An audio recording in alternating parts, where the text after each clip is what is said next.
le plus souvent damay gis ñi nga xam ne tey mu ngi leen di woowee ay kilifa diine wala ay ustaas bu ñu defee yenn njumte yi da ngay gis ni ndeysaan nit ñi acharné wu seen kaw comme pas possible di leen xas sax ñuy dem ba di leen saaga sax wala lu nu mel te nag le plus souvent erreur bi ndeysaan du doon ci ñoom ñu dafa am benn erreur bu ñu def le plus souvent muy au lieu nit ki ñu juger ko par rapport ak moom li mu def wala par rapport ak moom li mu wax wala par rapport ak moom li mu incarné mais malheureusement dañuy juger nit ñi surtout kilifa diine par rapport ak ñun li ñu leen jortal. Je vais m'expliquer. Par exemple tey mën naa jël exemple sama bopp maanaam tey ñu bëri bu ñu ko gisee Maha Ibra di def ay vidéo ci internet bi parfois sax da ngay ay reetaan da lay jàpp ci booy lire commentaire yi dañuy gis nit ñi ndeysaan à travers vidéo bi mu def rek nit ñi ñu ngi naan xool ko dafa yaru dafa am xam-xam dafa yiw dafa sell dafa nàngam dafa nàngam dafa nàngam boo fois sax dañ lay waxal ay qualité ya nga xam ne yow sa bopp xam nga ne yow lii nii amoo ko te meloo nu ni mel léegi nag bés boo demee nag ba Maha Ibra def benn erreur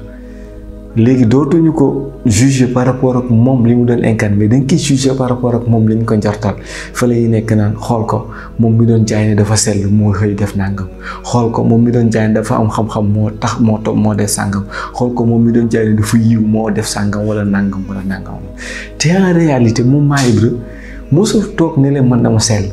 mosul toog ne leen dama yiw mosul toog ne leen dama am xam-xam moom moo njort ni kii dafa am xam-xam wala kii dafa yiw wala kii dafa bëri kersa wala kii dafa yaru wala nangam moom en ko kaa wax ko mosu ko wax kon yow yaa toog def say réflexion jël sa biir xel nga daal di modéliser Maha Ibra nan la war a mel contextualiser fenn fi bu ko defee erreur kon nga juger ko par rapport ak moom li muy incarné wala moom li mu wax wala déedéet da nga fay bàyyi loolu daal di ko juger par rapport ak yow li nga ko jortaloon te loolu nag fa la tooñ gi di commencer parce que nit ki il faut toujours ñu bañ a fàtte que ne nit la ñun dañ koy wax rek mais le plus souvent duñ ci bàyyi xel maanaam dañ naan ñëpp ay nit lañ et tout ça mais duñ ci bàyyi xel parce que nit ki à chaque fois boo ko xoolee ba seppale que nekk nit nga rek la nga sa waroon teg mooy que ni kii jomb la juum moom ñun les infaillibles lañ dañ naan alkamaalu lillaahi maanaam ak mat yàlla rek moo ko moom kon du moment que nga xool kii ba nekk yow nit nga te surtout ñun à chaque fois ñun bu ñuy jéem wàcc sëriñ sax loolu la ay nit lañ comme ñëpp kon ça veut dire que bu nekkee nit comme ñëpp kon il est appelé à commettre des erreurs li ma wax le plus souvent rek sëriñ bi du benn appareil bu yàlla programme wàcc ko si nit ñi ba nga xam ne moom lépp lu yàlla digle da koy def lépp lu yàlla tere du ko def wala genre ba bu defee yenn mbir yi genre ñu commencé di ko xas wala di ko jàkkum si wala genre non. nit la comme ñëpp li tax peut-être duñ ko gis muy def yenn yi ak góorgóorloom la du lu yàlla installé ci moom wala daal non ak góorgóorloom la nit ki nag nit la te nul n'est infaillible kon nag nit ki bu fekkee dafa def ay erreur parfois il faut savoir toujours que ni kii nga jàkkaarloo nit la kon def erreur jomb ko kon yow boo ko jugé le plus souvent boo ko jugé par rapport ak yow say soupçon yi nga amoon ci moom rafet njortu lu baax la parce que loolu la ñuy islam jàngal nit ki moom da nga war a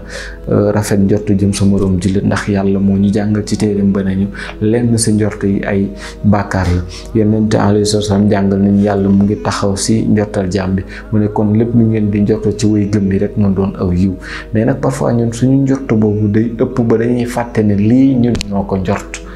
parfois gis ko naan la sëriñ bi moo fi doon incarné nangam sans xool ko li mu def te pourtant moom toogul ne la man dama baax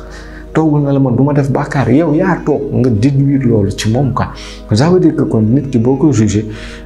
que par rapport ak moom li muy incarné juge que par rapport ak nangam juge que par rapport ak nangam même sax maa ngi def erreur naan juge est-ce que sax yow am nga droit juger c'est ça le problème est-ce que war nga juger kan moo la sant nga juger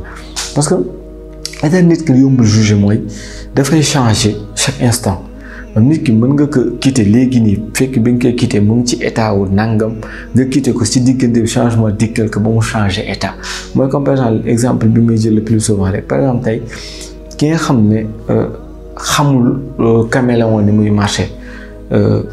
tur bi laa dul jàpp ci kala kàkkatar ni muy fonctionner par exemple te nit ki xamul kàkkatar ni muy fonctionner ak ki xam ni muy fonctionner ñun ñaar duñu benn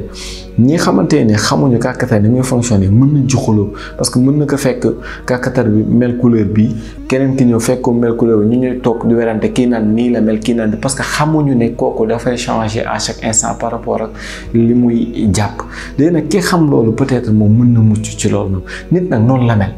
nit mën nga ko fekk mu toll ci état bii maanaam nga fekk Maye Bro tey jii mu doon ko sell macha allah doon ko yiw et tout ça genre mais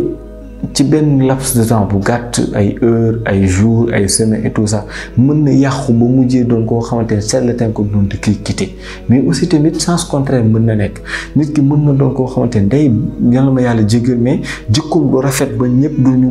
ko nawloo mais ci diir bu gàtt aussi tamit mën na changer ba doon na ko xamante ne ku yiw lay doon kon ça veut dire que nit ki à chaque fois instant bi nga koy quitté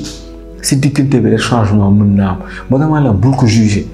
parce que ki nga xamante ne mooy juge mooy yàlla te yàlla moom dafa doon ki nga xamante dafa tuddee boppam ab jéggalaakoon tuddee ki nga xamante ni ab yërëmaakoon kon ça veut dire que Maye Bro bu fekkoon dafa def bàkkaar bu ñëpp naan sax jéggi na dayoo bul ko juger par rapport ak bàkkaar boobu parce que yàlla nee na boo leen bàkkaar yi dama leen di jéggal ba mu des bokkaale bu fekkee da nga ko deewaale kon ça veut dire que bàkkaar bi Maye Bro def ba ngeen koy topp naan dafa bon dafa nangam amaana sàkku na si yàlla mu jéggal ko ba yàlla jéggal na ko ba soppi ko sax ak yiw yow koy continuer nag di bàkkaaru à travers moom kon ça veut dire que juge bi may wax nii sax daf la waarul ba ngay juge nit ki bay utiliser nangam wala nangam wala nangam moo tax nag ñu war a dal moo tax ñun pour bañ a am déception yenn yi parfois moo xam suñu diggante parfois suñu kilifa diine wala ay homme politique wala ku mu mën a doon chaque jour sa sookul na doon que ni kii nit la te képp na nit nag ni nit kooku nag mën naa mel nu ne kon njort bu rafet rek la ñu jiital ci moom ak yaakaar parfois sax ñu ëppal ci positivement li ma naan ëppal ci positivement mooy par exemple tey nga